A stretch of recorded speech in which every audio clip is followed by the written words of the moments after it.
assemblies, we bring our DJs, we bring some, some artists to perform, and we bring in speakers to talk to them about the real truth about, substance abuse, gun violence and its negative ramification, social media, the importance of education, peer pressure. We address all these issues, and by the time we leave one of these topics will, penetrate through this case. And I mean, you've been dealing with bullying, which is extremely, extremely important right now. And then you also deal with peer mediation, and how, how people end up getting killed just because someone felt like they were being disrespected, either on social media or in front of each other. And people actually are dying because, like, you said something about them that they didn't like. They didn't hit you. Right. They didn't slap you. Right. They just used some words, and you killed them. Even some of we adults act the fool on social media. You see, let me put it like this. I know Juan Castello, and I know the mutual respect that we have for each other. I know my law enforcement people. I know my public officials. I have some real influential friends on my social media page.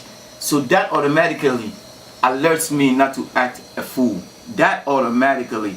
I know kids, when we go to these schools and we do our presentations, these kids request us. So I'm aware of all of that. So before I act a fool, I'm aware of that. Kids are not aware of those. So that's where we have to take a responsibility to talk to these kids. That's what it's all about. I said that kids are just being kids. We say, oh, these kids are dumb. No, kids are just being kids. It's our responsibility to continue to talk to these kids. And some of these adults need to be talked to just as well. And let me say this, I'm proud of you, brother, because I know that conversation that we had, one of the things that we talked about, and I mentioned to you, was that I was tired of the marches. Yes. And I was tired of, people just talking. And I said that, what we need organizations that are actually going to talk to the kids.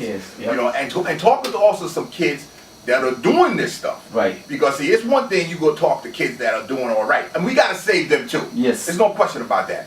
But see, you talk to kids also that are doing this stuff. Mm-hmm. And you trying to change their minds about continuing that. And see, and that's where the difference comes.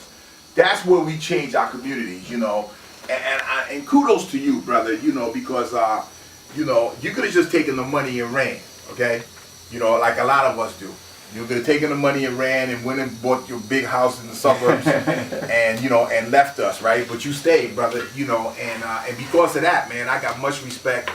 And you always going to be a legend in my mind, and not just for the music stuff and all of that, because all that's extremely important too.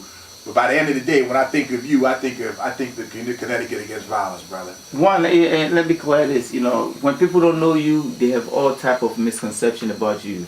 And I will give a shout out to my brother Tyrone Dunmore, who we call Terrible T. Oh, Terrible T, big up, my brother. Oh my goodness. For as many people that I could be giving a shout out, why did I mention this guy's name? Because this is a guy that I have a real intellectual conversation with, and he tells me, say, Kingsley, people think they know you. You see, people, the barbershop talk, oh, Kingsley this and Kingsley that, Kingsley this and Kingsley that. They said, it's easy for me to make money with a problem. Trust me. I know a lot of folks out there that I have broken records for, or I have worked with in the past. It's easy for me to make money with the problem, but I'm choosing to make money with the solution somewhere down the line. You see, people say, oh, you got agenda this, you got agenda that, you got agenda. Don't worry about what kind of agenda it is. You see, you worry about what I was doing prior to doing this. One, you see, there are kids that go around signing patients up for dental. Have you seen that? Yes. I don't know if you recall, a few years ago, I did own some taxes from when I was running my record store.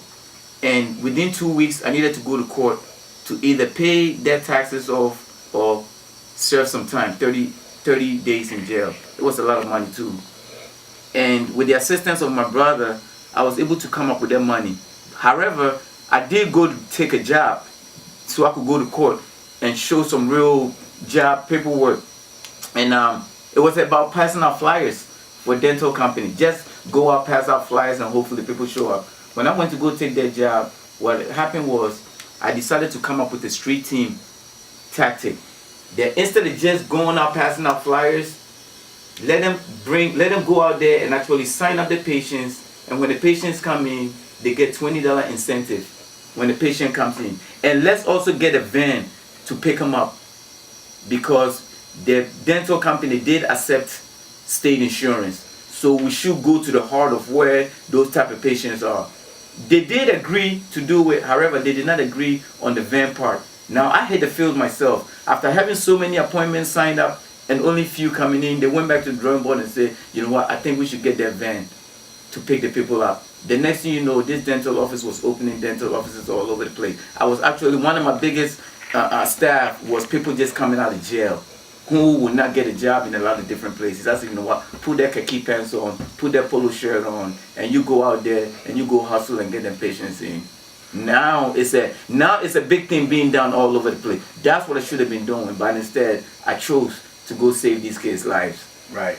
Well, brother, listen, I want to thank you for coming. Kudos to you and all the work that you're doing. Again, man, keep it up, man. Thank you so much for coming, brother. I appreciate Juan. Juan Castello with you. This is The Electric Drum on 94.3 WYBC.